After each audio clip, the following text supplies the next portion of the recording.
उपमिति भव प्रपंच कथा के अंदर भोग तृष्णा से बचने के लिए दो बहुत सुंदर उपाय शास्त्रकार भगवंत अपने को देते हैं। एक है मौन और एक है उपेक्षा।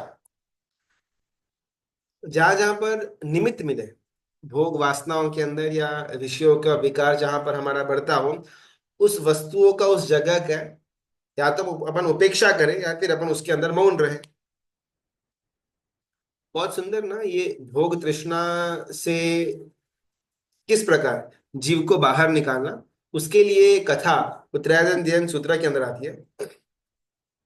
मुर्गापुत्र राजकुमार झरोखे के अंदर बैठे हुए हैं, रास्ते का अवलोकन कर रहे हैं। महात्मा गोचे के लिए बाहर निकले हुए, नीची दृष्टि रख करके वो महात्मा चल रहे हैं। और मृगापुत्र उनको बस कॉन्स्टेंटली एक ही दृष्टि से वो गुरु भगवान को देख रहे हैं। कहम मन्ने एरिसम रूवम दिट्ठ पूवम मय पुरा, ये श्लोक उत्तरायण सूत्र के अंदर आता है, जिसमें ऐसा कहां पर मैंने देखा है, कुछ तो ऐसा देखा हो, ऐसा देखा हो, ऐसा चिंतन करते करते करते करते मृगापोता राजकुमार को उसी समय जाति स्मरण ज्ञान होता है। वो मृगापुत्र को अपना पूरा का पूरा पुराना भव नजर के सामने आ जाता है। पूर्व भव के अंदर श्रामण्यपना, साधुपना उन्होंने प्राप्त किया हुआ था। संयम जीवन के अंदर के अलग अलग आयामों को वो मृगापुत्र राजकुमार याद करते हैं। और वैराग्य की धारा में जबरदस्त आगे बढ़ते हुए उधर से उठ करके सीधा अपने माता पिता राजा और रानी के पास जा करके दीक्षा की याचना करते हैं। अपने समझ में ना ऐसा आया, झरोखे के अंदर बैठे हुए हैं, एकदम से मुनि भगवान को देखा। कुछ बातचीत नहीं हुई है, कोई वार्तालाप नहीं हुआ है, कोई भी उनको संबोधन दे करके तत्व की बातें नहीं हुई है। जस्ट सिंपली उन्होंने साधु भगवान को देखा। वो अपने कुछ काम से आगे बढ़ गए, लेकिन इनको देखने के बाद जाति स्मरण ज्ञान हुआ। शायद आधा 2-3 घंटा वहां पर उन्होंने अपने पूर्व भव के घटनाओं को देखा हुआ होगा। और एकदम से उठ करके अपने माता पिता के पास जाकर के दीक्षा की याचना करते हैं। और माता पिता कहते हैं कि तू तो बहुत कोमल है, तू सुबह, तू जब से जन्मा था तब से तू राजमहल के अंदर ही खेला हुआ, तूने अभी तक जीवन के कष्ट को देखा हुआ नहीं है। ऐसे समय के अंदर संयम के कष्ट को तो तू कैसे वहन करेगा। और मृगापुत्र कहते हैं कि नरक की वेदना मैंने देखी हुई है, मेरे जीवन में मैंने असंख्य अनंती बार नरक के अंदर मैं गया हुआ हूँ। और मुझे पिछले 2-4 6 8 भवों का जो जातिस्मरण ज्ञान हुआ, उसके अंदर मैंने नरक का भव भी देखा हुआ है। किस प्रकार मेरे जीव ने परमाधामियों के हाथों में आकर के दयनीयता अनुभव किया हुआ है, उसको वापिस मैं नहीं अनुभव करना चाहता। 32 राजकुमारियों के साथ ये राजकुमार, मृगापुत्र राजकुमार का लग्न करवाने में आया हुआ था। 32 रूपवान कन्याओं को छोड़ करके सिर्फ एक मुनि भगवान को देखा, जाति स्मरण ज्ञान हुआ, राजपाट छोड़ा, अपना हक छोड़ा, अपनी जायदाद छोड़ी, अपना महल छोड़ा, 32 राजकुमारी अपनी पत्नियों को छोड़ा और दीक्षा लेने के लिए अग्रसर बनते हैं। रेणुयम व पड़े लग्गम निद्दोनुत्तिनान निग्गो। जब उनको पूछने में आया कि ऐसा कैसे इजीली हो गया, अपने कोई प्रश्न तो होगा। अपना तो शायद छोटा मोटा 2-4 जनों का परिवार हो, छोटा मोटा 2 BHK का अपना फ्लैट हो, वो भी अपने को नहीं छूटता है। अपना कोई बहुत बड़ा अंबानी जितना तो बिजनेस है नहीं, वो भी अपने से नहीं छूटता है। तो यहाँ पर ये तो राजा थे और राजा के वारिस बनने वाले थे, प्रजा का इनको वात्सल्य मिलने वाला था, राजा के पद पर प्रस्थापित होने वाले थे। सेवक सेविका दास दासियों का पूरा जो समूह था, उन सबका त्याग करके सिर्फ एक साधु भगवंत को देखा और आगे निकल गए कैसे। किसी ने प्रश्न किया मृगापुत्र राजकुमार से, तब उन्होंने उत्तर के अंदर दिया कि जो भी वैभव था, पत्नियां थी, खजाना था, परिवार था, समग्र सम्राट जो मुझे बनना था, वो किस प्रकार छोड़ा। तो इस श्लोक के अंदर कहते हैं कि संसार छोड़ने का नहीं होता है, संसार केवल झटकने का होता है। मिलकत छोड़ने की होती है, धूल झटकने की होती है। आत्मा के गुणों की वो मिलकत है, और आत्मा के ऊपर पड़ा हुआ कर्म के दलिक वो धूल समान है। संसार को सिर्फ झटकना होता है, संसार को छोड़ना नहीं पड़ता। आगे बढ़ करके मुर्गा पुत्र और भी डेप्थ में जाते हैं, और भी ऊंडाण में लेकर के जाते हैं कि संसार को छोड़ना भी नहीं होता, संसार को झटकना भी नहीं होता। संसार के अंदर जब भोग तृष्णा नाम की चिकाश जब निकल जाएगी, संसार अपने आप खर जाएगा। जब भोगों के लिए तृष्णा निकल जाए, तब ऑटोमेटिकली संसार छूट जाता है, छोड़ना नहीं पड़ता। और किसी ने प्रश्न किया वापिस मुगापुत्र राजकुमार से कि आपको ये भोग तृष्णा गई कैसे। हमारा मूल प्रश्न वो था, पहले तो आपने सब छोड़ा कैसे, संसार के अलग अलग जो भी उनका संपत्ति था, राज वैभव था, वो छोड़ा कैसे। तब उत्तर आया कि जब भोग तृष्णा नाम की चिकास जब निकल जाती है तब संसार छूट जाता है। तभी प्रश्न ये आया कि भोग तृष्णा नाम की जो चिकास है, भोग और तृष्णा, वो निकलेगी कैसे। और मुगापुत्र बहुत सुंदर उत्तर देते हैं कि जब मैंने नरक का साक्षात्कार किया, जब मैंने नरक के अंदर के अपने भवों को देखा कि किस प्रकार मैं दयनीयता अनुभव कर रहा था, किस प्रकार मेरे अंगों पांग को काटा जाता था, छेदा जाता था, तला जाता था, मुझे ऊपर से नीचे उछाला जाता था, और हर एक क्षण में डर के अंदर पल्योपम जितने पल्योपम आयुष्य में वहां पर व्यतीत करता था, उस वेदना को देखने के बाद अभी 2-4 घंटे का मौत शौक उसके सामने कुछ भी नहीं। हमने 2-3 घंटे का मूवी देख लिया, 2-4 दिनों के लिए बाहर घूम करके आ गए, भले यहाँ पर हमको जो पाप का अवधि था, जो पाप का आयुष्य था, भले वो छोटा था, लेकिन उसके फल स्वरूप के अंदर पल्योपम सागरोपम जितना समय नरक की वेदना, उसको तो मैं बिल्कुल भी सहन नहीं कर पाऊंगा। एक श्रेष्ठी है यात्रा करने के लिए कोई तीर्थ स्थल में आगे निकले हुए हैं, स्नानागर जहां पर जब सब स्नान वगैरह करने की सुविधा होती है, उस स्नानागर में पहुंचे हुए हैं। वो श्रेष्ठी है, तो उनके पास एक मोती की माला थी। वो स्नान करने के लिए अंदर जाते हैं तो रूम में मोती की माला और अपना बाकी का सामान वगैरह सब छोड़ करके जाते हैं। जैसे स्नान करके बाहर आते हैं, उन्होंने जिस जगह पर मोती की माला रखी हुई थी, वहां पर वो नहीं थी, किसी और जगह पर पड़ी हुई थी। उनको तुरंत डाउट आया कि कुछ तो काला है, एकदम चिल्लाना शुरू कर देते जैसे उनको मालूम पड़ा कि जिस जगह पर उन्होंने नहीं रखा हुआ था वहां पर नहीं थी, कहीं और ही जगह पर पड़ी हुई थी माला। और माला को पास में जाकर के देखा तब मालूम पड़ा तो एकदम डुप्लीकेट माला। 100 रुपए के अंदर रोड में साइड में बेचने वाली जो मोती की वो जो फैंसी माला होती है, वैसी माला वहां पर पड़ी हुई मिली। शेषी ने चिल्लाना शुरू कर दिया। तुरंत वहां पर जो भी कर्मचारी थे, जो भी मैनेजर या मुनीम थे, वो सब वहां पर इकट्ठा हो गए और श्रेष्ठी उनको झाड़ रहे हैं कि आपकी हिम्मत कैसे हुई, मैं यहाँ पर माला, मुझे मालूम है मैंने ये माला यहाँ पर रखी थी, लेकिन जब मैं बाहर आया तब माला यहाँ पर पड़ी हुई थी, और वो माला मेरी नहीं है। मेरी माला असली मोती वाली थी, ये तो फेक, ये तो डुप्लीकेट, 100 रुपए में भी ना मिले, 100 रुपए भी इसका मूल्य न हो, इतने तुच्छ। और वहां पर मुनीम एकदम शॉक हो जाता है। मुनीम कहता है कि श्रेष्ठ की साहब, हमारे यहाँ पर ना जो भी कर्मचारी का वर्ग है एकदम स्वमान वाला है। आप मानोगे नहीं, किसी का बटवा भी अगर रह जाता है तो मेरे कर्मचारी, मेरा जो स्टाफ है, वो बटवा वापस मुझे लेकर देकर के जाते हैं। एक भी वस्तु की आज तक कंप्लेन आई हुई है नहीं। ऐसे तो कई सारे किस्से हमारे पास है कि यहाँ पर किसी की वस्तु छूट गई हो और हमने फोन करके उन तक पहुंचाई हुई हो। तो मैं ये मानने को तो बिल्कुल भी रेडी नहीं कि मेरे स्टाफ ने ऐसा कुछ किया हुआ होगा, लेकिन श्रेष्ठी वो साहिब, वो मानने को रेडी नहीं कि मैं जानता हूं कि मैंने मेरी माला यहां पर निकाल करके रखी हुई थी और वापस जब बाहर आया तब यहां पर माला गायब, और जब मिली तो किसी और जगह से मिली और वो भी डुप्लीकेट। ये कैसे हुआ। झगड़ा चला चला चला, दोनों की तरफ से आक्षेप आ रहे थे, मुनीम को समझ में नहीं आ रहा था कि इसका सोल्यूशन कैसे करना। इतने में ही वहां पर जो स्नान स्नान घर है, कोई और यात्रिक आया और वो यात्रिक जवेरी था। उसने श्रेष्ठी के हाथ में पड़ी हुई मोती की माला देखी, उसको चेक किया और बोला कि अरे ये तो एकदम डुप्लीकेट है, ये तो इमिटेशन ज्वेलरी है, इसका कोई ज्यादा मूल्य नहीं, आप फेंक दो इसको। और श्रेष्ठी और ज्यादा आग बबूला हो गया, देखो मैं बोलता ही था ना कि ये रियल नहीं है, किसी ने मेरे साथ छेतरपिंडी की, किसी ने मेरे साथ चोरी की हुई है। अगर आप बोल दे तो ठीक है, वरना फिर मैं पुलिस पे कंप्लेन कराता हूँ। मुनीम बहुत डर गया कि ये तो आक्षेप डाल रहा है, और ऐसा कुछ हुआ भी नहीं है।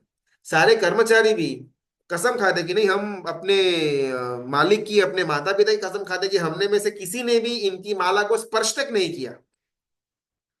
इतने में वहां पर तीसरा कोई व्यक्ति, कोई कोई कोई श्रावक आता है।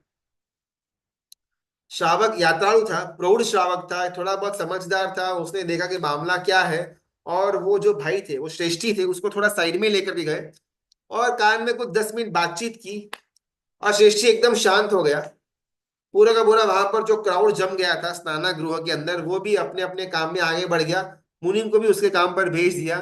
श्रेष्ठी भी चुपचाप अपना माल माल सामान जो बैग थे वो लेकर के रवाना हो गए।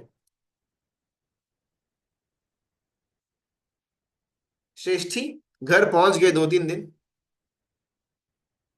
2-3 दिन हुए घर पहुंचे हुए, और घर पहुंचने के बाद उन्होंने छानबीन कराई श्रेष्ठी ने।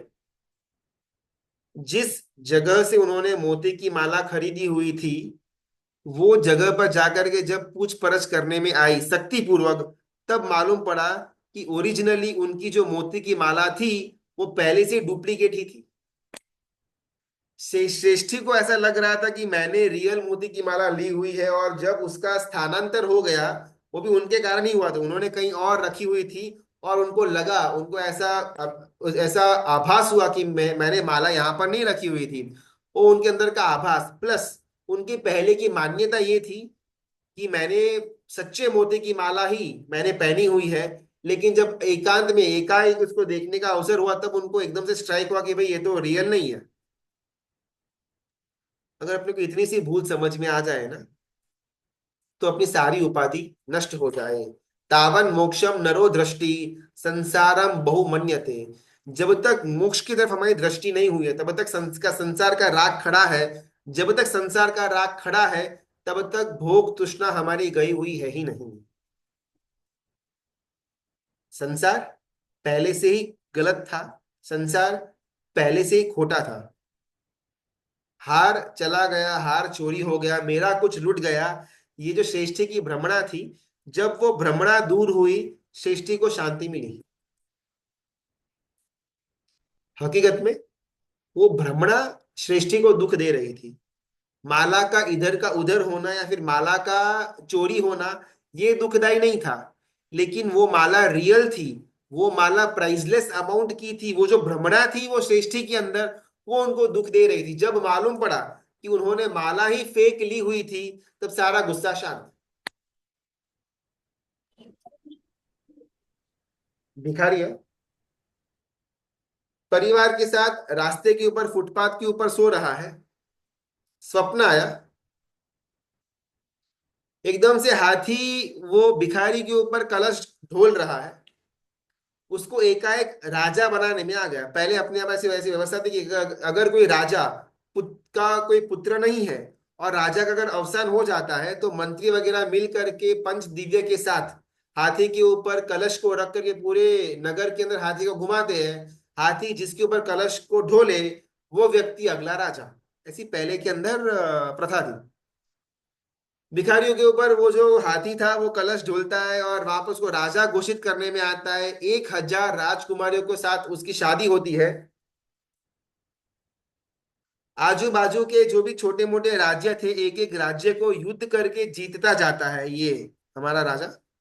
उसका राज्य बड़ा हुआ और बड़ा हुआ और बड़ा हुआ, योजना बड़ी हो जाती है, योजनों की भूमि उसके पास आ जाती है। अलग अलग कर टैक्स डाल करके जबरदस्त ट्रेजरी उसकी भर जाती है। सोना मोहर को रखने के लिए राजा के पास जगह नहीं थी, इतना जबरदस्त उसके पास माल मिलकत आ जाती है। ये देख करके बाजू वाला कोई बहुत बड़ा राज्य राज्य का जो राजा था, उसकी दानत उसकी नीयत बिगड़ी। उसने इस राजा के ऊपर युद्ध डाल दिया। हमारा जो राजा है वो युद्ध में प्रतिकार करता है, युद्ध खेलने के लिए जाता है। सामने वाला जो राजा था और हमारा राजा के बीच में भीषण युद्ध चलता है। सामने वाला राजा यहां तक तलवार लेकर के आ जाता है, बस 1 सेकंड की देरी है, 1 सेकंड हुई ना हुई, तलवार आर पार हो जाएगी और हमारा ये राजा मर जाएगा। आंखों से आंसू गिर रहे हैं, कितना कुछ मिला, मैं तो भिखारी था, मुझे राज्य मिला, 1,000 राजकुमार के साथ शादी हुई, मुझे राजमहल मिला, खाने के भोग सुख मिले, और बेशुमार संपत्ति मिली। लेकिन ये एक ऐसा कर देगा ना, 1 सेकंड के अंदर ये सब कुछ हाथ से निकल जाएगा। जो भी प्राप्त हुआ था नसीब से, वो सब कुछ 1 सेकंड के अंदर जाने की क्षमता रखता था। और ये राजा की आंखों के अंदर आंसू आ जाते हैं। जैसे वो आंसुओं को लूछने के लिए हाथ ऊपर करता है, वो भिखारी नींद से बाहर आता है। यदा पुनर्विलियेत कथाचि पुण्यम कर्मणाम। जैसे ही वो भिखारी स्वप्न से बाहर आता है, उसको 1 ही मिनट के अंदर सब क्लियर हो गया, और हंसना शुरू कर देता है कि हाँ हाँ, क्या मैं भी सोच रहा था। मैं रास्ते के ऊपर फुटपाथ के ऊपर अपने परिवार के साथ सो रहा हूँ पिछले 50 सालों से। कहाँ राजमहल के सुख, कहाँ 1,000 राजकुमारियों के साथ का मेरे मेरा लग्न, और कहाँ राजमहल। उन सबको छोड़ने की तो बात आती है ही नहीं, बिकॉज वो सब कुछ मेरा था ही नहीं। टेंशन उसको कि जिसका वस्तु कोई लेकर के जाए, अगर वो वस्तु मेरी है ही नहीं, तो कोई लेकर जाए तो भी क्या, कोई लेकर न जाए तो भी क्या। श्रेष्ठी ने कुछ भी नहीं घुमाया हुआ था, बिकॉज श्रेष्ठी का कुछ था ही नहीं। भिखारी को कुछ भी घुमाने का था नहीं, बिकॉज घुमा भिखारी के पास घुमाने लायक कुछ था ही नहीं। श्रेष्ठी ने कुछ घुमाया नहीं, बिकॉज घुमाने लायक कुछ था नहीं। भिखारी कुछ घुमाया नहीं, बिकॉज घुमाने के लिए कुछ था ही नहीं। संसार कोई वैल्यू ही नहीं है उसकी। एक बार संसार के अंदर की भोग तृष्णाओं को जीव तत्व की दृष्टि से, मोक्ष की दृष्टि से अगर वो भोग तृष्णाओं का अवलोकन करता है, उसके आर पार अगर देखना शुरू शुरू कर देता है, उसके अंदर मौन लेकर के आ जाता है, उसके अंदर उपेक्षा का भाव लेकर के आ जाता है, फिर संसार का कोई मूल्य, कोई वैल्यू नहीं रखता। हमको संसार डिफिकल्ट लगता है छोड़ना, बिकॉज एक्चुअल में अपने को संसार डिफिकल्ट नहीं है, लेकिन संसार के अंदर के जो भोग सुख हमको मिल रहे हैं, चाहे वो खाने का सुख हो, घूमने का सुख हो, फ्लाइट में घूमने का सुख हो, कपड़े पहनने का सुख हो, या फैन या एसी या लाइट का सुख हो, मोबाइल का सुख हो, ये सारी जो हमारी भ्रमणाएं है, उस कारण से हम संसार को छोड़ नहीं पा रहे हैं। ऐसे ही ये बात आती है, किसी विचारक ने बहुत सुंदर प्रश्न शास्त्रकार गुरु भगवान को किया कि हम तो संसार में निमित्तों के बीच में रहते हैं, निमित्तों के बीच में रहने के बावजूद भी प्रतिपल भोग तृष्णा को शांत करना कैसे पॉसिबल है। हल्का सा टाइम फ्री हुआ ना हुआ, मोबाइल हाथ में आ गया, थोड़ी बहुत गर्मी बढ़ी ना बढ़ी, एसी चालू हो गया, थोड़ा कुछ अपने को बाहर जाना हो, एकदम से हमने टू व्हीलर या फोर व्हीलर ले लिया, थोड़ा सा अपने को गांव के बाहर निकलना हो, हमने फ्लाइट का ऑप्शन ले लिया, थोड़ा सा ऐसे कपड़े थोड़े हल्के फेड हो गए, तुरंत हमने नए कपड़े खरीद लिए। संसारी जीव बहुत सारे निमित्तों के बीच में घिरा हुआ है। कितने निमित्तों के लिए वो मौन रखेगा, कितने निमित्तों के लिए वो उपेक्षा करेगा, बहुत डिफिकल्ट है। देखो, बातें सुनने के लिए और चर्चा करने के लिए अच्छी है, लेकिन प्रैक्टिकली अगर बोले तो संसारी जीव इतने सारे निमित्तों के बीच में फंसा हुआ है। धंधे का एक निमित्त है, घर की जिम्मेदारियों का एक निमित्त है, तो इन निमित्तों के बीच में भोग तृष्णा से मुक्त रहना, उसको शांत करना पॉसिबल ही नहीं है। किसी विचारक ने बहुत सुंदर प्रश्न किया शास्त्रकार भगवंत को, और वो उत्तर देते हैं कि एक्चुअली प्रश्न ऐसा है कि मैं कोयले की खान के अंदर रहूं और फिर भी मैं स्वच्छ रहूं, ये कैसे। मैं गटर के अंदर पड़ा रहूं लेकिन फिर भी मेरे कपड़ों के ऊपर दाग नहीं गिरना चाहिए, ये कैसे। प्रश्न ये है, पहले नंबर की बात। अगर मुझे स्वच्छ होना है, अगर मुझे भोग तृष्णा को शांत करना है, तो अब तक मैं संसार नाम की गटर के अंदर क्यों पड़ा हुआ हूं, ये आंसर नंबर वन होना चाहिए। लेकिन जैसे ही ये आंसर आता है, हमारा यही बचा आएगा कि अपन भी एक कर्तव्य को लेकर के बैठे हुए, ऐसे थोड़ी रातों रात अपन भी निकल पाएंगे। और गुरु भगवान सेकंड ऑप्शन देते हैं। गुरु भगवान कहते हैं कि आपकी सारी की सारी बातें सच्ची, निकलना चाहते हैं लेकिन निकल नहीं पाते, कुछ कुछ जिम्मेदारी, कुछ कुछ कार्य, कुछ कुछ अपन अपना एक क्षेत्र लेकर के बैठे हुए हैं, उसको छोड़कर के इमीडिएटली बाहर निकलना पॉसिबल नहीं भी है, चलो अग्रीड। लेकिन फिर भी अगर भोग तृष्णा को कम करना है तो क्या ऑप्शन है, अगर आपका प्रश्न ये है तो मैं आपको बोलता हूं, ऐसा शास्त्रकार भगवान आगे बढ़ते हैं। और ये शायद हमको इमीडिएटली अपन इसके ऊपर अमल कर पाए, वैसा उत्तर शास्त्रकार भगवंत हमको देते हैं। जितने जितने शुभ निमित्तों का सेवन कर सके, उतने शुभ निमित्तों के अंदर आगे बढ़ना, ये हमारे लिए सेकंड ऑप्शन। पहला तो अब तक मैं क्या हूं, गटर के अंदर पड़ा हुआ हूं, ये हमारे अंदर विचार मान्यता आनी चाहिए। सिर्फ सोच के लिए, सिर्फ बातों के लिए नहीं है, लेकिन हमको अंदर से एक मान्यता का स्तर खड़ा हो कि अब तक मैं संसार के अंदर क्यों पड़ा हुआ हूं।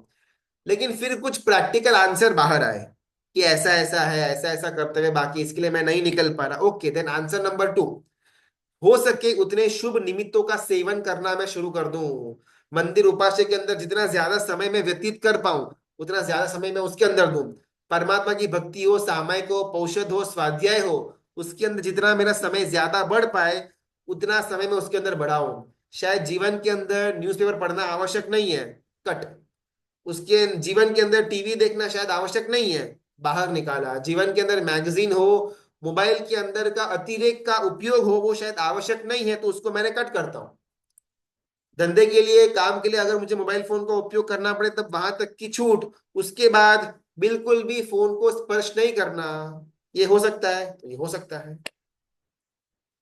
ये अभी का हमारे लिए ऑप्शन नंबर 2, कि बुरे निमित्तों के घिरे हुए रहने के बाद भी किस प्रकार भोग तृष्णा को शांत करना। उसका बहुत सिंपल उपाय, हो सके उतना शुभ निमित्तों के अंदर रत रहना और मैक्सिमम अशुभ निमित्त से दूर रहना।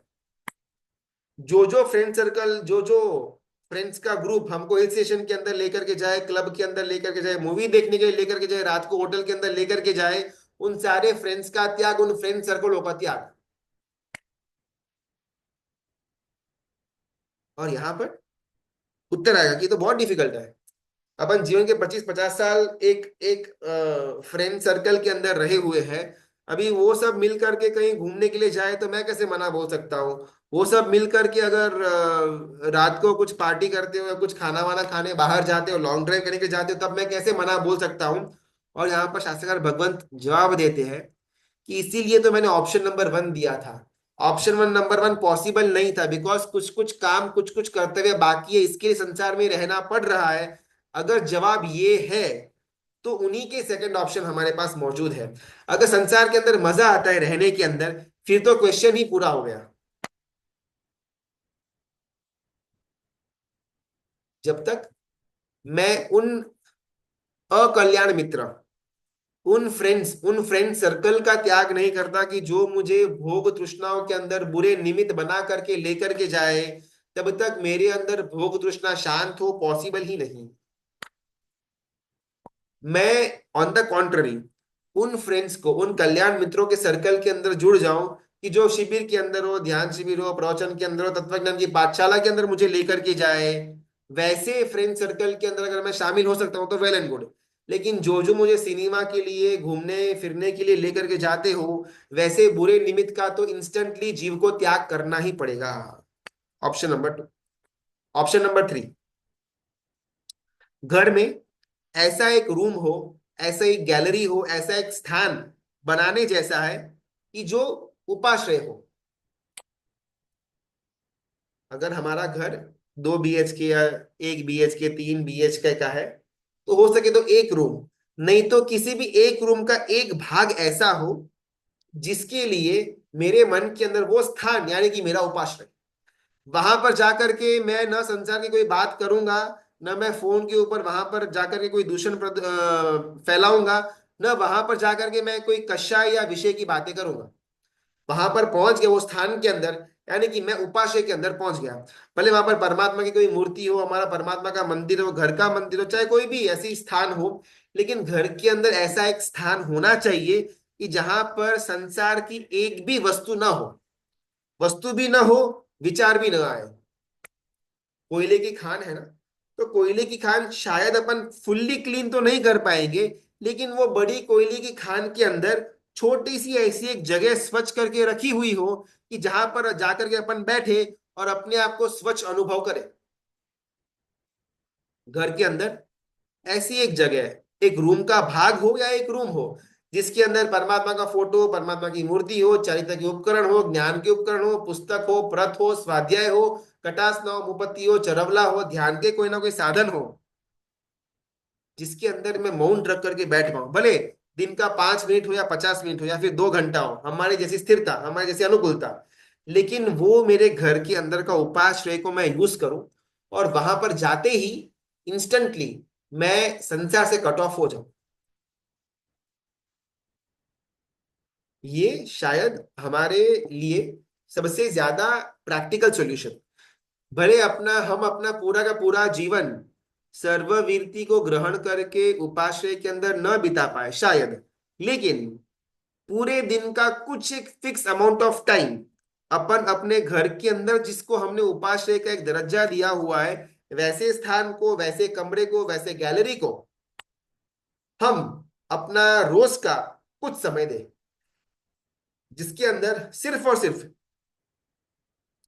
स्वाध्याय को लगती हुई बातें हो, तत्वों के लगती हुई चिंतन या मंथन हो, परमात्मा की कोई भक्ति का आलंबन लिया हुआ हो, या ध्यान या सामायिक के अंदर अपन बैठे हुए हो, उस स्थान के अंदर संसार का एक भी वस्तु, एक भी चिंतन नहीं होना चाहिए। इससे क्या बेनिफिट होगा ना, वो स्थान में प्रवेश करते ही वहां की जो ऊर्जा है, जो हम प्रतिदिन स्वाध्याय के कारण से, ध्यान के कारण से या एकांत के कारण से अपन वहां पर जो ऊर्जाओं को छोड़ रहे थे, उस ऊर्जाओं के द्वारा हम भोग तृष्णा के ऊपर शांति, उसके ऊपर अपन एक कंट्रोल लेकर के आइए, बहुत इजीली हो जाएगा। फॉर एग्जाम्पल, मुझे एकदम से कुछ खाने का मन हुआ, वो अभक्ष्य वस्तु है, अभी उस विचार से बाहर आना, बस अभी मेरे को वो चाहिए, मतलब चाहिए ही चाहिए, एकदम से मन में ऐसा हो गया, और तुरंत यहाँ पर शास्त्रकार भगवंत कहते हैं कि मैं मेरे घर के अंदर का जो उपास्य है वहां पर आकर के बैठ गया 5 मिनट के लिए, तो ऑटोमेटिकली वो स्थान की ऊर्जा के कारण से मेरे अंदर जो भोगों की लालसा जो उछल रही है, वो तत्कालीन एकदम शांत हो जाएगी। और ये हमने अनुभव किया हुआ है, अगर हमने कभी पोषण लिया हुआ हो, कभी उपदान किए हुए हो 47 डेज का ऐसा कुछ, तो बहुत इजीली अपन जानते हैं कि 47 डेज में स्टार्टिंग शायद 2-3 दिन छोड़ दो, लेकिन बहुधा टाइम हमारा मन कभी भी संसार के किसी भी भोग सुखों के लिए बिल्कुल भी तलस नहीं रहा था। अपन सहजता से वो उपधान की जितनी भी क्रियाएं थी, उपधान के अंदर जितना भी ध्यान का योग था, स्वाध्याय का योग था, प्रवचन का योग था, माला का योग था, जाप का योग था, क्षमा समने का योग था, उसके अंदर अपन सहर्षता से जुड़ते भी थे, और संसार का एक भी प्रलोभन याद तक नहीं आता था। मतलब रोज मैं 4-4 6-6 घंटे फोन के अंदर व्यतीत करता था, हफ्ते में एक बार, महीने में 2 बार मूवी देखने जाना, एक आधा महीने में एक बार एवरी संडे बाहर जाना, जो मेरा रूटीन था संसार के अंदर का। उपधान में आने के बाद 2 या 3 दिन स्टार्टिंग में थोड़ा जर्क लगा, लेकिन बाद में एकदम सहजता से मेरा उपधान हो गया। पोषद के अंदर स्टार्टिंग में शायद एक आधा दिन पोषद में ऐसा मेरे को लगे, लेकिन जब मैं पोषद पीरियोडिकली करना शुरू कर दूं, तब उसके अंदर बिल्कुल याद ही ना आए। जब मैंने उपवास का पचखान लिया हुआ हो, तब मुझे कोई भी खाने का, कोई भी बात का विचार नहीं आएगा, लेकिन उपवास छोड़ने के बाद वापस आ जाएगा। तो यहां पर स्थान की बोलो, क्षेत्र, द्रव्य, काल और भाव, इनका बहुत ज्यादा प्रभाव पड़ता है हमारी भोग तृष्णा को उछालने के लिए या दबाने के लिए।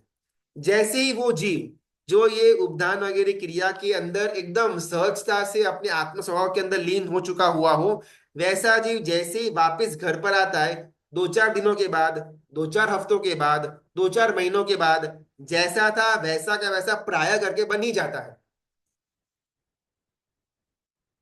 बहुत कम ऐसे ऐसे सत्वशाली जीव होंगे कि जो उपधान जैसी क्रिया करके आने के बाद भी अपने जीवन के अंदर उपधान का आस्वाद लेने के लिए कोई ना कोई एक तप हो, जप हो, माला हो, उसका आलंबन लेकर के सातत्य पूर्वक लंबे समय तक करते होंगे, लेकिन बहुत कम। मेजरली 2-4 महीने के अंदर, 6-8 महीने के अंदर तो सब कुछ हमारा शटडाउन हो ही जाता है, क्योंकि वो क्षेत्र की एक एक मर्यादा थी। हम जब उपधान के अंदर थे, हम जब कोई तीर्थ के अंदर उपधान में थे, कोई उपाशय के अंदर उपधान के अंदर थे, उस समय वो जगह की महिमा थी कि वहां पर जाते ही ऑटोमेटिकली मेरे अंदर दबी हुई, मेरे अंदर ऑलरेडी पड़ी हुई, मेरा स्वभाव बन चुकी थी जो भोग तृष्णा, एकदम से शांत। ऑब्वियसली देवगुरु की कृपा तो थी, लेकिन प्रैक्टिकल अगर अपन देखें ना, तो मैं दिन में शायद 2 घंटा भी फोन के बिना अगर रहूं ना, मुझे एकदम से स्ट्रेस आ जाए, उस कंडीशन में रहा हुआ मैं, और 47 डेज तक फोन के बारे में मुझे विचार भी नहीं आया, इम्पॉसिबल। मुझे नॉर्मल रूटीन दिनों में उपवास करना बहुत डिफिकल्ट, और वहां पर ऑल्टरनेट डेज में उपवास कर रहा था उपदान के अंदर। क्षेत्र का प्रभाव, हम भी हमारे घर के अंदर एक स्थान ऐसा बनाए कि जहां पर किसी को कोई एंट्री है ही नहीं, संसार का कोई भी वस्तु वहां पर नहीं आएगा, वहां पर ना फोन आएगा, वहां पर ना टीवी आएगा, ना टीवी का आवाज आएगा, ना स्पीकर आएगा, ना लैपटॉप आएगा, कोई भी चीज वहां पर आएगी ही नहीं। परमात्मा की प्रतिमा हो, परमात्मा का फोटो हो, दर्शन ज्ञान चारित्र के उपकरण हो, बस मैं वहां पर स्वाध्याय करूं, मैं वहां पर अपने आप का निरीक्षण करूं, अपने भावों को मैं वृद्धिकरण के अंदर आगे लेकर के जाऊं, या मैं ध्यान योग के अंदर आगे बढ़ूं, जो भी मेरी योग की मेरी अनुभूति को आगे बढ़ाए, मेरे अंदर एक एक चित्त की प्रसन्नता को लेकर के आए, उसमें मैं आगे बढ़ने का प्रयत्न करूं वो जगह पर बैठ करके। तो इससे क्या होगा, कोई और समय जब भोगों की लालसा एकदम पराकाष्ठा तक पहुंच जाएगी, हम वापस जैसे ही वो स्थान में एंट्री करेंगे, एकदम से उसकी इंटेंसिटी कम होती जाएगी। लेकिन ये सारे की सारी बातें, सारे के सारे ऑप्शंस उसी जीव के लिए कि जिसको एक्चुअल में भोग तृष्णा को शांत करना हो, संसार का राग तोड़ना हो, मोक्ष मार्ग में आगे बढ़ना हो, उसके लिए। जिसको मोक्ष मार्ग में आगे बढ़ना नहीं है, जिसको संसार का राग तोड़ना नहीं है, जिसको विषयों को शांत करना नहीं है, वो जीव स्वाध्याय करेगा, फिर भी क्या फल प्राप्त कर होगा। हम में से बहुत सारे ऐसे हैं, मोक्ष चाहिए लेकिन संसार को छोड़ना नहीं है भाई, भोग तुच्छों को शांत नहीं करना है, ठीक है। कभी कभार अपन थोड़ा बहुत पीछे हट जाएंगे, लेकिन मेजरली जितने भी हमारे भोग को ये तृष्णा और जागृत होगी, उसको पूरा करने के लिए ही हम आगे बढ़ेंगे। तो यहाँ पर शास्त्रकार भगवंत कहते हैं, जब तक संसार का राग है, मोक्ष हाथ में नहीं। अगर मोक्ष हाथ में चाहिए, संसार के राग को नष्ट करना पड़ेगा। दोनों एक साथ नहीं पॉसिबल है, या तो संसार रहेगा या मोक्ष मिलेगा। अगर मोक्ष चाहिए, संसारों को खत्म करना ही पड़ेगा। भोग तृष्णा लंबे समय से अपना स्वाध्याय ये भोग तृष्णा के ऊपर सातत्य पूर्वक चालू है। जीव कोई ना कोई आलंबन लेकर के, मौन का हो, उपेक्षा का हो, गलत संगति, फ्रेंड सर्कल को छोड़ने का हो, या घर के अंदर एक छोटा सा स्थान, एक उपाश्रय बांधने का हो। उपाश्रय की प्रॉपर उपाश्रय के लिए नहीं, लेकिन घर के अंदर का एक स्थान नियुक्त करने का हो। किसी ना किसी ऑप्शन के अंदर जीव को आगे बढ़ना ही होगा। मोक्ष मार्ग के अंदर आगे बढ़ना, ये मैं अपने पुरुषार्थ से ही बढ़ पाऊंगा। अगर किसी और में ताकत होती, तो कब का मेरा मोक्ष हो जाता। पूरे 14 राजलोक के अंदर का सबसे शक्तिशाली तत्व यानी कि अरियंत परमात्मा। अरियंत परमात्मा ने भावना भी यही रखी हुई थी, सभी जीव करो शासन रसी। प्रयत्न भी किया, लेकिन मालूम पड़ा कि हर एक जीव अपने खुद के पुरुषार्थ के ऊपर अधीन है। 14 राजलोक में सबसे शक्तिशाली पात्र चाहने के बाद भी हमको मोक्ष नहीं दे सकते हैं। वो रास्ता दिखा करके उनका काम पूरा हो गया। रास्ते के ऊपर चलना या नहीं चलना, वो कंप्लीटली मेरे ऊपर डिपेंडेंट है। जनरली ना हम ना धर्म क्रियाओं के अंदर बहुत ज्यादा निर्भर हो चुके हैं कि अगर ऐसे कोई यात्रा करवाएगा तो मैं करूंगा, ऐसे कोई सामयिक करवाने के लिए मुझे फोर्स करेगा तो मैं सामयिक करूंगा, ऐसा कोई मुझे केसर वगैरह घिस करके थाली तैयार करके देगा तो मैं पूजा करूंगा, अगर ऐसा कोई स्वाध्याय करवाएगा तो मैं स्वाध्याय करूंगा। धर्म के हर एक क्षेत्र के अंदर अपन बहुत ज्यादा निर्भर हो चुके हैं, और उल्टा संसार के अंदर अपन एकदम इंडिपेंडेंट है। मुझे खाना खाना है, कैसे भी करके घर पर बनाऊंगा, बाहर जाऊंगा, स्विगी करूंगा, जोमेटो करूंगा, कुछ भी करूंगा, लेकिन खाना वो मेरा मन पसंद खा करके ही रहूंगा। अगर मुझे पैसे कमाने हैं, नौकरी करूंगा, करप्शन करूंगा, 2 नंबर का धंधा करूंगा, 1 नंबर का धंधा करूंगा, भीख मांगूंगा, लेकिन पैसे कमाऊंगा। बिकॉज संसार के अंदर विश्वास है अपने को, संसार के अंदर रहेंगे, संसार के अंदर के जितने भी उसके सुख के साधन है, अगर वो मुझे मिल जाएंगे ना, मैं सुख की अनुभूति करूंगा। हमारी भ्रमणा अनंत काल से संसार के लिए वो पड़ी हुई है, जिस कारण से संसार के अंदर अपन एकदम इंडिपेंडेंट, स्वच्छंद है, स्वतंत्र है। हमको जो करना है हम करेंगे, किसी के बाप की कोई हमको दिक्कत नहीं होती है। लेकिन जैसे ही अपन धर्म के अंदर प्रवेश करते हैं, ओहो हो, स्वाध्याय तो कैसे अकेला हो पाएगा। वो पूजा के लिए सही सामग्री तो कोई ले देगा, कोई पुजारी वगैरह घिस करके देगा, तो ये तो अपन कर पाएंगे ना। यात्रा वो कल्याण भूमि की करनी तो है, लेकिन अगर कोई लेकर के जाएगा तो कर पाएंगे ना। धर्म के किसी भी योग के अंदर हमको स्वतंत्रता है ही नहीं। जहां पर होनी चाहिए वहां पर निर्भरता है, जहां पर निर्भरता होनी चाहिए संसार के अंदर, वहां पर अपन स्वतंत्र है।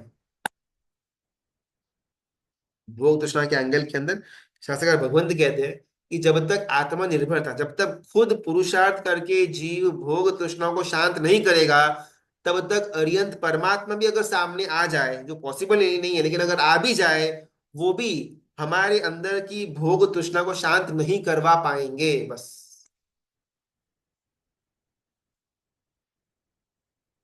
काम अपने को करना है।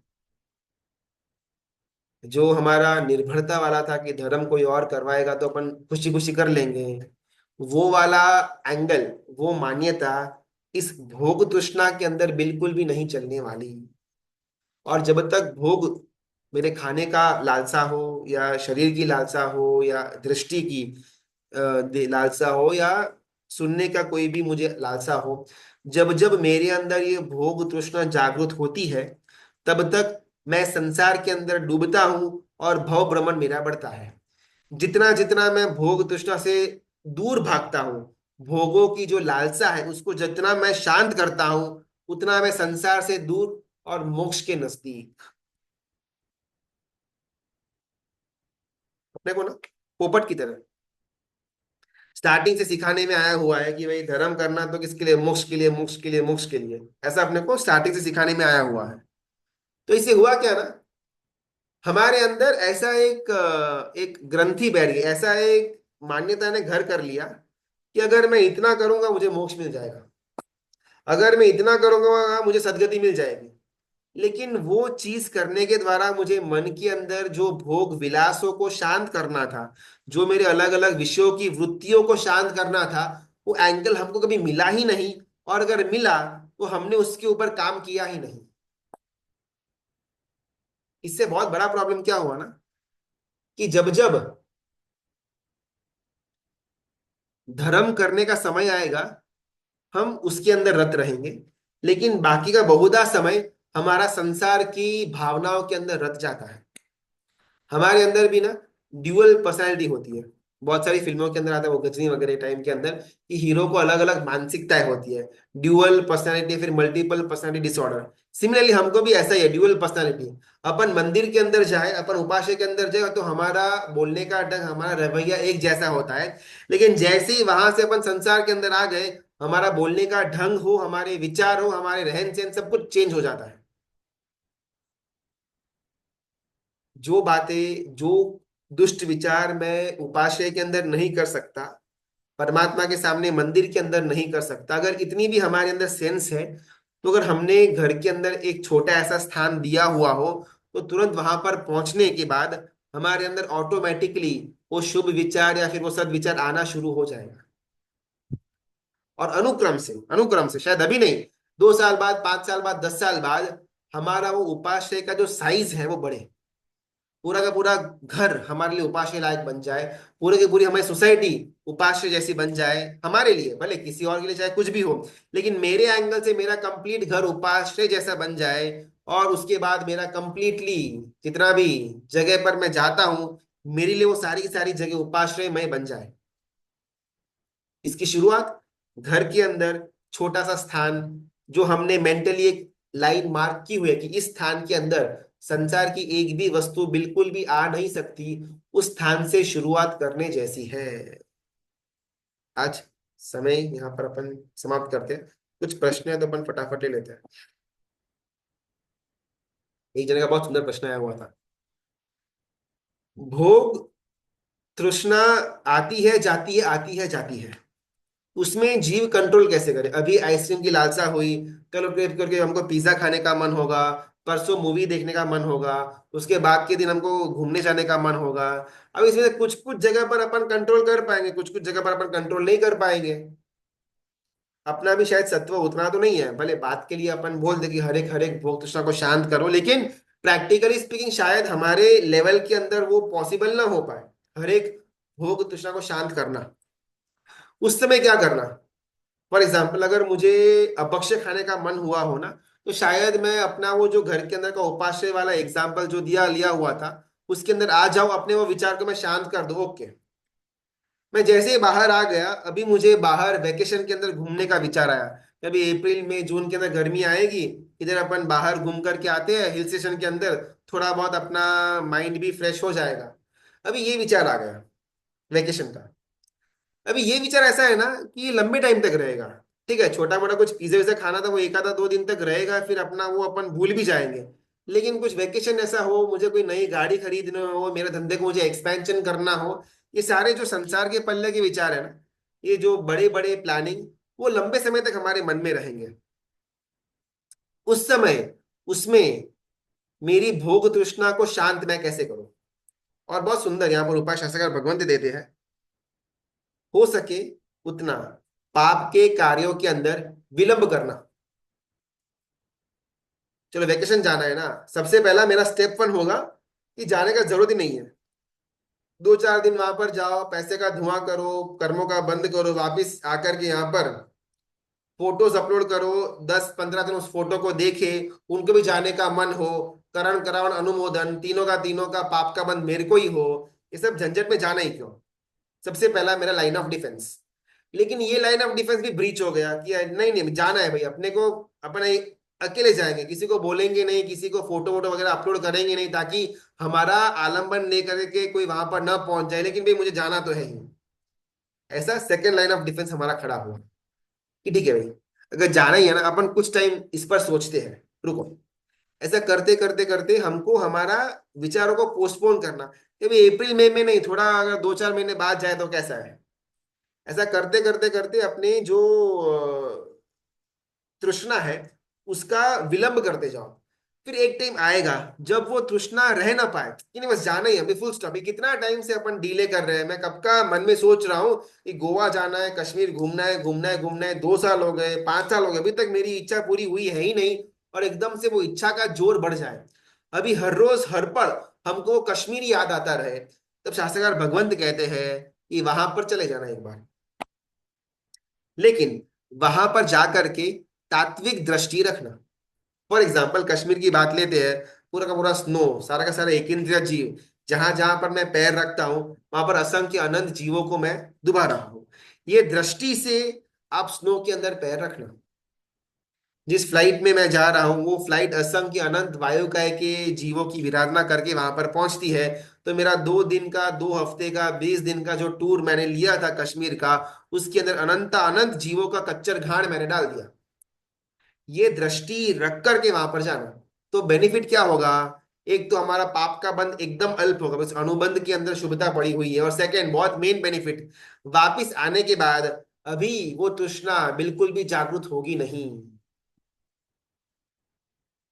ये सारे आयाम, ये सारे लाइन ऑफ डिफेंस उस जीव के लिए कि जो अब तक इससे बाहर नहीं निकल पाया, संसार से बाहर नहीं निकल पाया, क्योंकि उसको निकलना तो है, लेकिन पुरुषार्थ की कमी हो या अनुकूलता की कमी हो, 2 रीजन है। लेकिन जिस जीव को मजा ही आ रहा है संसार के अंदर रहने का, उसके लिए ये सारे की सारी बातें एकदम व्यर्थ है। अगर मुझे ये बातों के अंदर से कुछ भी प्रैक्टिकली लेने का मन नहीं होता, तो इट इज वेरी क्लियर कि मुझे शायद संसार के लिए असारता अभी तक खड़ी हुई है ही नहीं। भव का जो निर्वेद करना था वो भव निर्वेद अभी तक मेरे अंदर आया हुआ है ही नहीं। अगर भव निर्वेद नहीं आया, अगर संसार के लिए कंटारा नहीं जन्मा, अगर भोग तृष्णा के लिए एक एक तुच्छ भाव अब तक नहीं जन्मा, तो शास्त्रकार भगवंत कहते हैं कि जीव अभी भी सम्यक्त्व से बहुत दूर है। और जीव जितना सम्यक्त्व से दूर है, उतना तो अभी तक मोक्ष मार्ग की शुरुआत ही नहीं हुई। जय विराय की स्तुति के अंदर सबसे पहली मांगनी भव निव्यो। परमात्मा, आपको मैंने जो भक्ति की, द्रव्य पूजा की, भाव पूजा की, उसके द्वारा अगर कोई फल की मुझे प्राप्ति हो, तो फल की प्राप्ति इच्छा सूत्र, प्रार्थना सूत्र के रूप में जय विराय के अंदर तेरा प्रार्थना वहां पर रखी हुई है। सबसे पहली प्रार्थना भव निव्यो। मुझे अगर आपकी भक्ति के द्वारा कोई भी फल की प्राप्ति होनी हो, तो हे भगवंत मुझे भव का निर्वेद, भव का संसार का मेरे अंदर कंटाला उत्पन्न कराओ। सबसे पहली मांग ये। सम्यक तो बाद में, निश्चय की बात बाद में, मोक्ष मार्ग की बात बाद में, मार्गम संहिता की बात बाद में, सदगुरु भगवान के समागम की बात बाद में। सबसे पहला मेरे अंदर संसार के लिए कंटाला उत्पन्न हो। अगर यही हमारे पास नहीं है, तो मोक्ष मार्ग हमसे कोसों कोसों दूर है। फिर हमको भ्रमणा के अंदर नहीं रहना चाहिए कि ऐसी ऐसी धर्म क्रिया करने से मुझे सदगति मिलेगी, कोई चांस है ही नहीं। अपन आज यहाँ पर समय समाप्त हुआ। परमात्मा की आज्ञा विरुद्ध कुछ भी बोला हुआ हो तो इच्छा में विक्रम। कहीं ना कहीं हमारे जीवन के अंदर ये 3-4 ऑप्शंस जो शास्त्रकार भगवंत ने दिए, उसमें कुछ अपन सातत्य पूर्वक कंटिन्यूटी के साथ आगे बढ़े, वैसा पुरुषार्थ हम सब करें। मन दगियो राखे इनो सु करो, बहुत अच्छा लगा। मन ना बार बार चंचल होता रहता है। भोग तृष्णा के अंदर ना, जैसे अपनी यहाँ पर बात हुई, मन बहुत चंचल है। अभी शायद एक एक आधा घंटा के लिए अपन ये जो स्वाध्याय के अंदर तत्वों को जानने का प्रयत्न कर रहे हैं, उसमें तो मन हमारा नॉर्मल रहेगा, प्रॉपर रहेगा। लेकिन जैसे ये पूरा होगा ना अपना, वापस वो मन की चंचलता के कारण से अपन कोई ना कोई टाइम पास के आइटम लेकर के बैठ जाएंगे, फिर या तो न्यूज़पेपर लेंगे, या फिर अपन ओटीटी चालू करेंगे, टीवी चालू करेंगे, या फिर सोशल मीडिया के अंदर अपन टाइम पास करके 1-2 घंटा बाद सो जाएंगे। ये अपना नित्य क्रम। या किसी फ्रेंड को उसके साथ गप्पा लड़ाए, कहीं बाहर अपन ड्राइव पे जाकर के आ गए, बस इतना ही। चंचलता। 1 घंटे के लिए एकदम फोकस रूप से हमारा मन यहाँ पर चिपका हुआ था, ये कुछ करना है, कुछ करना है, लेकिन जैसे ही सेशन पूरा हुआ, स्वाध्याय पूरा हुआ, हम पानी में बैठ गए। तो ये जो चंचलता है उसको दूर करना कैसे? और इसीलिए यहाँ पर शास्त्रकार भगवंत कहते हैं कि जो जो तत्व की बात समझाने में आई हुई थे, ये जो ग्रंथ के आधार के ऊपर, वो तत्व का चिंतन पुरुषार्थ पूर्वक वो जीव करेगा, तो जीव एकदम से पानी में नहीं बैठ जाएगा। डिफिकल्ट है, लेकिन शास्त्रकार भगवंत कहते हैं कि अनंत भाव से जो हमारा संसार के अंदर का भ्रमण चालू है, उसमें से अगर अपने को बाहर आना है, तो वैसी कोई ना कोई चीज करनी ही पड़ेगी जो अब तक मेरे जीव ने नहीं करी हुई है।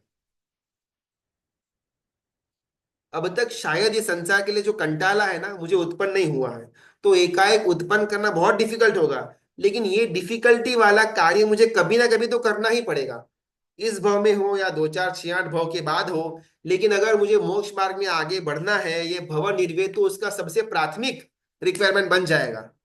तो 10 15 भाव बाद भी अगर रास्ता यहीं से शुरू होने वाला है, तो वाई नॉट दिस भाव?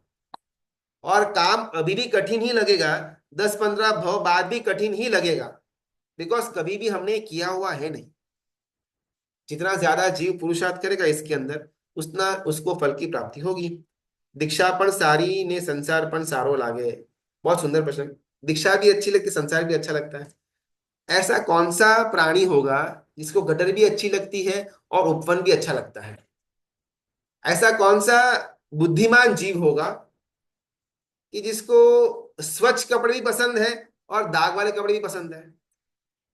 या तो मुझे ये पसंद है, या तो मुझे ये पसंद है।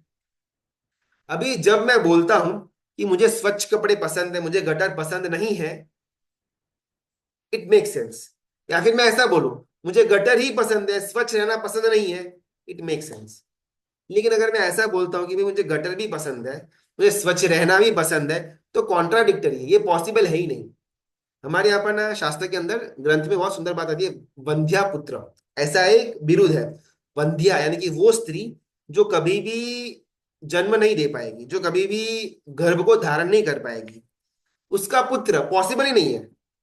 अगर उसका पुत्र हो तो वो वंध्या नहीं कही जाएगी, और अगर वंध्या है तो पुत्र नहीं होगा। तो वंध्या पुत्र नाम का एक तत्व आता है कि जिसके अंदर ऐसा कॉन्ट्राडिक्टरी हमारे अंदर भाव उत्पन्न हो कि मेरे को संसार भी अच्छा लग रहा है, लेकिन भी अपने को दीक्षा भी अच्छी लग रही है। ये वंध्या पुत्र जैसी बात हो जाएगी। सेकंड नंबर पर आकाश माला की बात आती है। पुष्प जो है, पुष्प की माला धरती की हो सकती है, पानी के द्वारा उसके अंदर जीवत्व आ सकता है, लेकिन आकाश के अंदर पुष्प की माला, उसका सर्जन पॉसिबल है ही नहीं। कोई आकाश पुष्प माला बोले तो कॉन्ट्राडिक्टरी हो जाता है। तो जो हमारा ये भाव है ना, शायद जो संसार भी अच्छा लग रहा है, दीक्षा भी अच्छी लग रही है ना, ये ट्रांजिशनरी भाव है। अनंत अनंत भाव से, अनंत भाव रमन से हमारे जीव ने संसार को ही अच्छा माना हुआ था। ये इंद्रियों को, ये शरीर को, ये विषय कषाय को ही उसने हे माना हुआ था।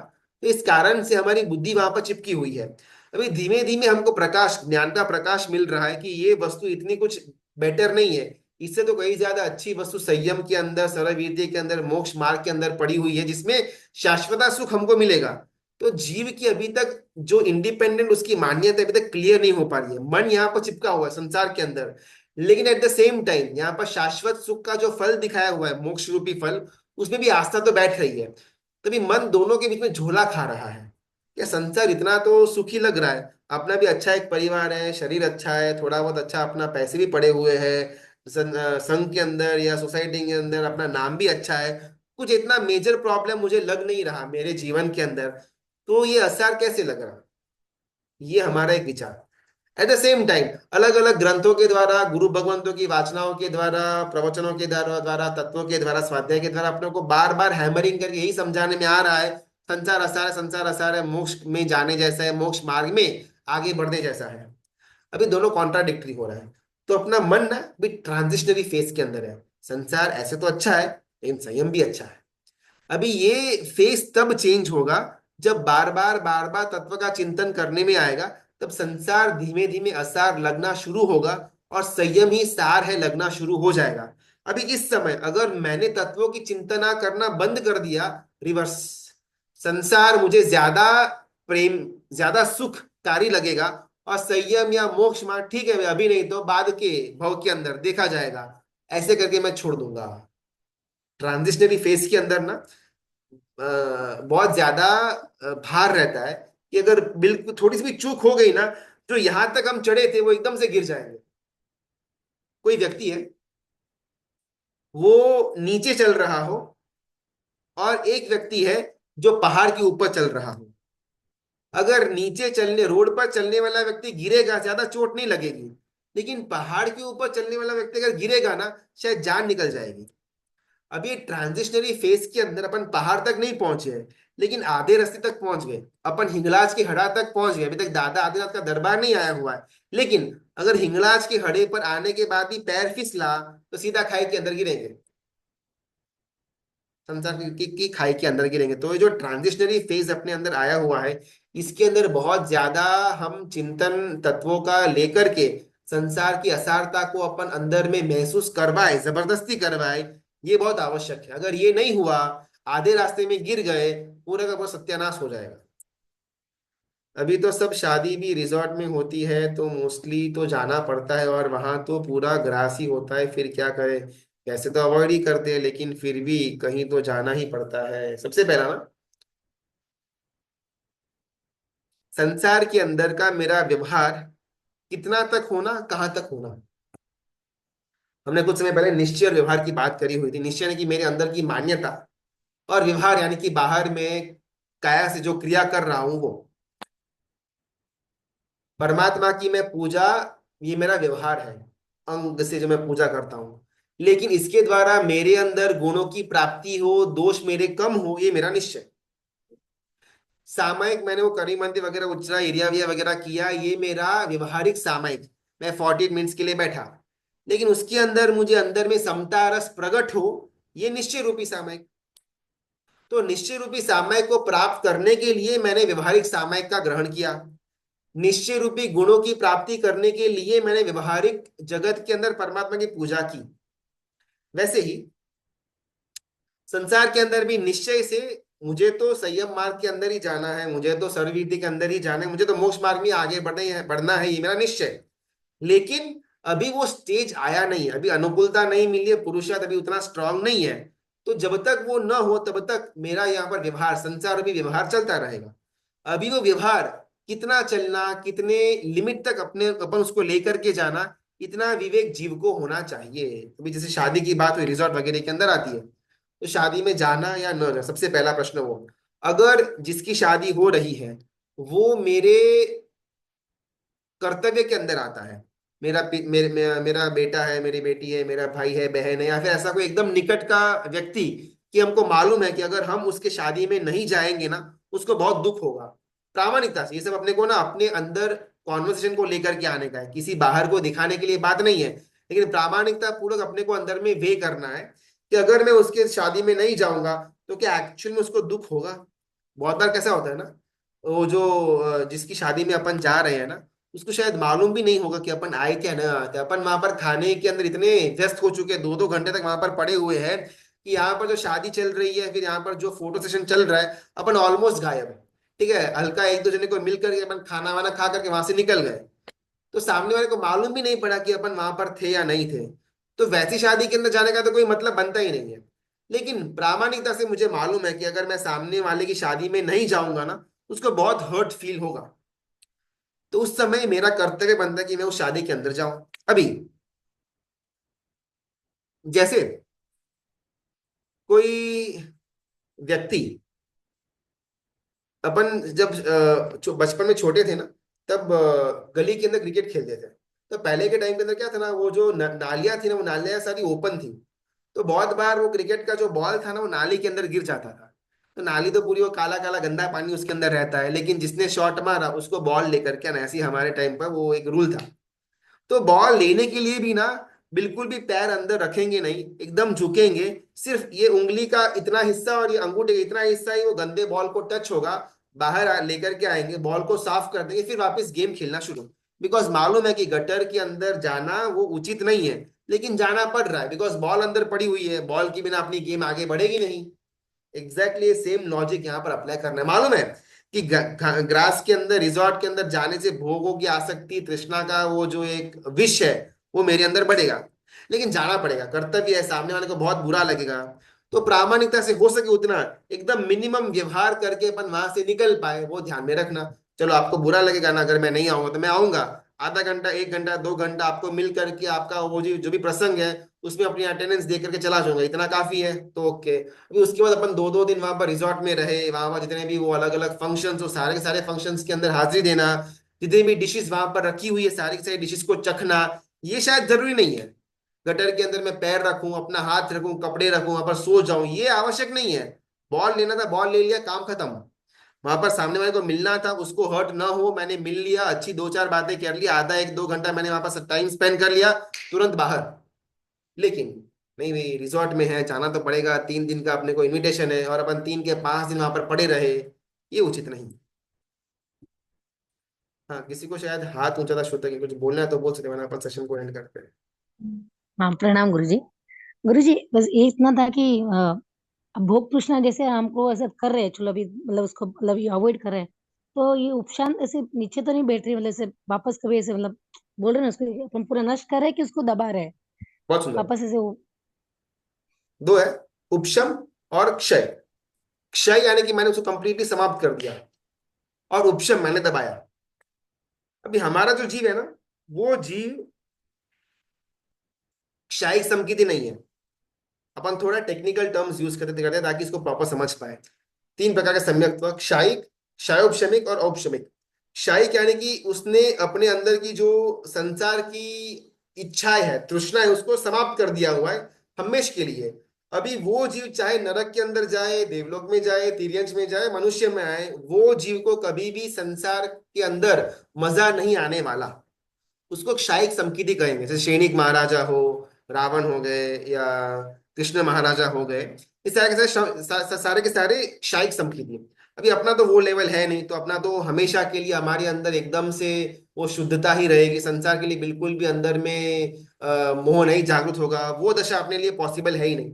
उसको साइड में रखते हैं। हमारे पास ऑप्शन दो है, क्षायोपशमिक और औपशमिक। औपशमिक के अंदर सिर्फ हमने दबाने का काम किया। मेरे अंदर जितनी भी भोग तृष्णाएं थी उसको मैं बस दबाया दबाया दबाया, ऑप्शन नंबर 1। ऑप्शन नंबर 2, मेरे अंदर जितनी भी भोगों की वासनाएं थी, कुछ अंश में मैंने उसका क्षय किया तात्विक दृष्टि से, और कुछ अंश के अंदर मैंने उसको दबाया। अभी मेरे पास ये दो ही ऑप्शन है। मैं अपनी जो अंदर की भोग तृष्णा है उसको क्षयोपशम कर सकता हूँ, क्षय और उपशम दोनों साथ में कर सकता हूँ, या सिर्फ उपशम कर सकता हूँ। लेकिन दोनों चीजों के अंदर उपशम तो आएगा। क्षय उपशम में भी उपशम है, और उपशम में तो उपशम है ही है। उपशम यानी कि दबाना, उसको इच्छा को मारना। हमने अभी तक इच्छा को कंप्लीटली बाहर नहीं निकाला हुआ है, लेकिन इच्छा को दबा करके रखा हुआ है। अभी इसमें प्रॉब्लम कहां पर आती है ना, उपशम भाव के अंदर, कि स्प्रिंग को दबाते हैं, तो एक टाइम जब स्प्रिंग को अपन छोड़ेंगे ना, वो उछलेगी, और जबरदस्त उछलेगी। शायद स्प्रिंग नॉर्मली इतनी ही हो, लेकिन दबा दिया ना, फिर छोड़ेंगे तो बहुत हाइट में जंप करेगी। अभी मैंने भाव को दबाया दबाया दबाया, आइसक्रीम नहीं खाना, बाहर नहीं जाना, पिज्जा नहीं खाना, ये नहीं करना, वो नहीं करना, अभी इतना इतना मैंने दबाया। लेकिन एक बार हल्का सा मेरा उपयोग हटा, हल्का सा मैंने मेरा पुरुषार्थ लिया, अभी वो स्प्रिंग बहुत ज्यादा उछलेगी। ये तो बहुत प्रॉब्लमेटिक हो जाएगा उपशम भाव वाला तो इसके अंदर करना क्या, बहुत सुंदर रास्ता देते हैं गुरु भगवंत। स्प्रिंग को दबाया, ठीक है, लेकिन एक और हाथ हमारा खुला है ना, तो जो खुला हुआ हाथ है उससे स्प्रिंग जो दबी हुई है, उसके अंदर की जो कर्ल्स है, जो सर्ल है, जो उसका ट्विस्ट है, उसको धीमे धीमे धीमे करके स्ट्रेट करते जाओ, ताकि जब हाथ भी उठेगा, अब ये स्प्रिंग स्प्रिंग नहीं रही, स्ट्रेट वायर बन चुका हुआ है, और स्ट्रेट वायर कभी उछलने वाला है नहीं। ये उसका रूपक हुआ। अभी ये कर्ल्स को खोलना, वो ट्विस्ट को स्ट्रेट करना है, मतलब क्या, हमारे पास दो ऑप्शंस है। ज्ञान के द्वारा, समझ के द्वारा ये कर्ल्स को स्ट्रेट करते जाना। एक बार के लिए मैंने मेरी इच्छा को दबा दिया, लेकिन वो दबाने के बाद मुझे बार बार वो इच्छा को ज्ञान के द्वारा, समझ के द्वारा वहां पर क्यों नहीं जाना, ऐसा क्यों नहीं खाना, ये है ये है ये है ये, बार बार जितना मैं वो स्प्रिंग को ज्यादा मेहनत करके ज्ञान के द्वारा, उपयोग के द्वारा, समझ के द्वारा उसको खींचता जाऊंगा ना, उसके अंदर की जो ट्विस्ट है, धीमे धीमे धीमे करके वो कम होती होती होती होती स्ट्रेट वायर बन जाएगी। लेकिन अगर मैं वो पुरुषार्थ नहीं करता, वो जो ट्विस्ट है उसको खोलने का, तब प्रॉब्लम होगी कि जैसे ही मेरा हल्का सा प्रमाद आएगा, वीर्याचार का अतिचार लगेगा, या फिर हल्का सा अगर मेरा वो उपयोग हटा, मैं उछला। तो ये जीव को सातत्य पूर्वक, कंटिन्यूअस, सातत्य यानी कंटिन्यूअसली, ये ज्ञान को या तत्व की दृष्टि को उसके ऊपर इंप्लीमेंट करता रहना पड़ेगा, तब जाकर के वो स्प्रिंग स्टेट हो जाएगी। जी धन्यवाद गुरुजी। अग्नि में तुझे बोला हो तो मिच्छन सबका बहुत बहुत धन्यवाद। थोड़ा बहुत परिवर्तन आए, यही हमारा उद्देश्य होना चाहिए। तो बहुत बहुत जी, अनुमोदन। परिवर्तन आ रहा है थोड़ा बहुत।